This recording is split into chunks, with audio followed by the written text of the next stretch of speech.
Hello, this is Fear Dragon coming at you with another StarCraft 2 netcast. Today we have another 2 versus 2, and this time I have more details on where the hell these 2 versus 2s are coming from. Anyways, let's go ahead and introduce the players, then I'll explain the format. Spawning up here in the top right hand corner of Scorched Haven, we have the green Protoss player. He is a Swedish Protoss, but I honestly don't know a whole lot about him.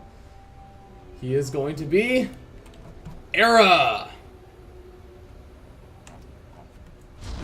And his ally, spawning in the bottom right hand corner of Scorched Haven as the purple Zerg.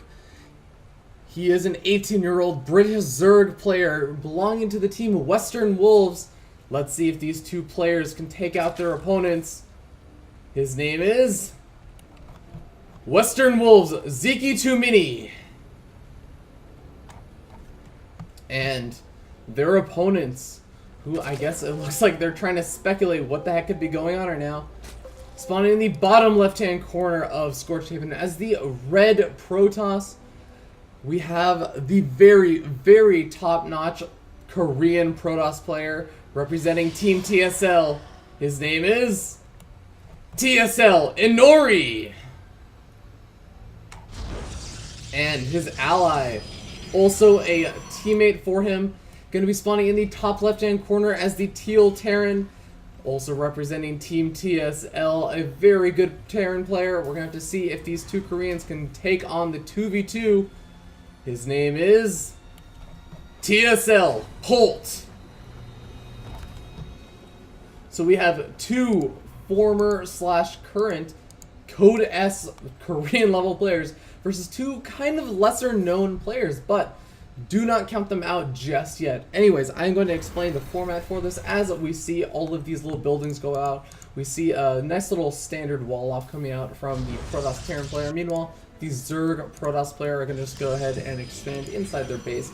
They don't feel like they need that wall off as of right now. But anyways, this is from the HP Trophy number 2. Now, if you had been tuning in some of my previous casts, you might know what that is, as I did do a previous cast on that with the last 2v2 I did. And I actually did a little bit of research and I figured it out. It is actually a best of 5 format, and this is how it goes. The first game, this game right now, is the 2v2. So that is always the first game played. And after that, you have a series of 1v1s. So first you have a 1v1 with player number A and player number A.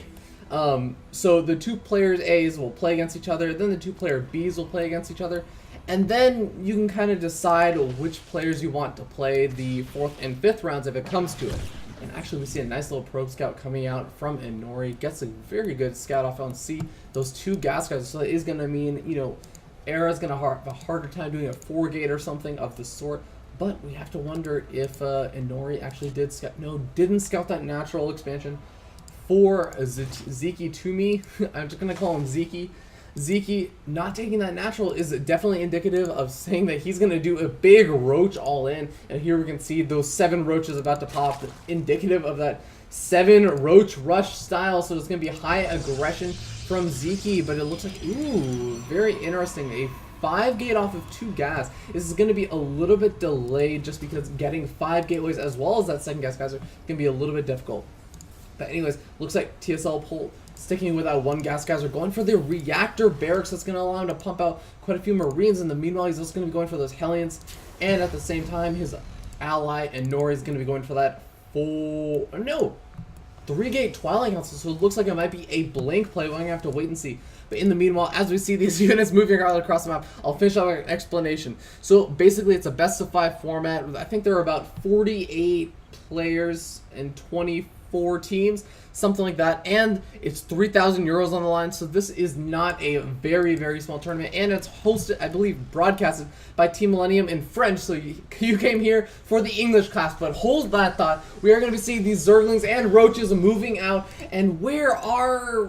oh my god, where is ErA's units? ErA needs to be there to help out with this push, and we do see that the reactor is most likely going to get picked off, as Zeke can probably pretty safely pick that off without taking a whole lot of damage, without losing any units. And there it goes. That's definitely going to halt a little bit of the production of TSLPolt. And meanwhile, we do see finally the Protoss players' units coming into play. There are quite a few sentries over here. I guess that's what that use of the second gas geyser was definitely going to be useful for. And now we can see that they are doing a little bit of poking, a little bit of miscontrol out of ErA, kind of losing that zealot. Does not want to be losing any units with this kind of high aggression build. Neither of these players have expanded, and now we do see that that wall in is starting to get picked away at. Those supply depots are going down, but now we see the use of those force fields to trap a couple of those units of the Team TSL's for defense forces up in the front to make sure that they cannot get away. And now we see a lot of the SCVs transferring out from the main base, and now we see, wow, all the Zerglings do get in. A couple force fields go down, but it's really more to trap those two stalkers.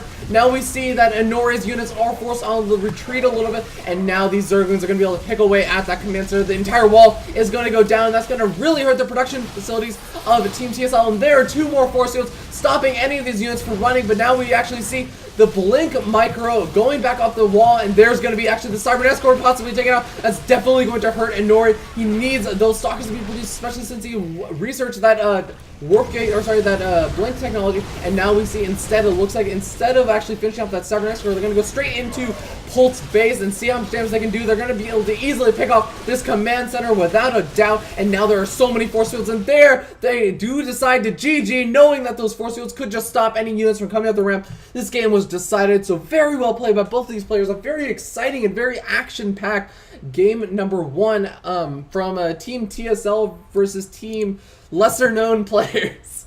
But these lesser-known players showing that just because you don't know their names as well does not mean that they cannot take games off of these former and current Code S level Korean players in a 2v2. But that's only the 2v2. We're gonna have to go ahead and jump into game number two to see how they fare in the 1v1s. That's definitely going to be a bit more of a specialty for Team TSL. And yeah, let's go ahead and just jump into it really quickly. Please like and comment and subscribe to my YouTube channel and all that stuff. I have Twitch TV and Twitter in the comments below, or sorry, in the description below. And thank you so much, guys. I will see you guys in game number two.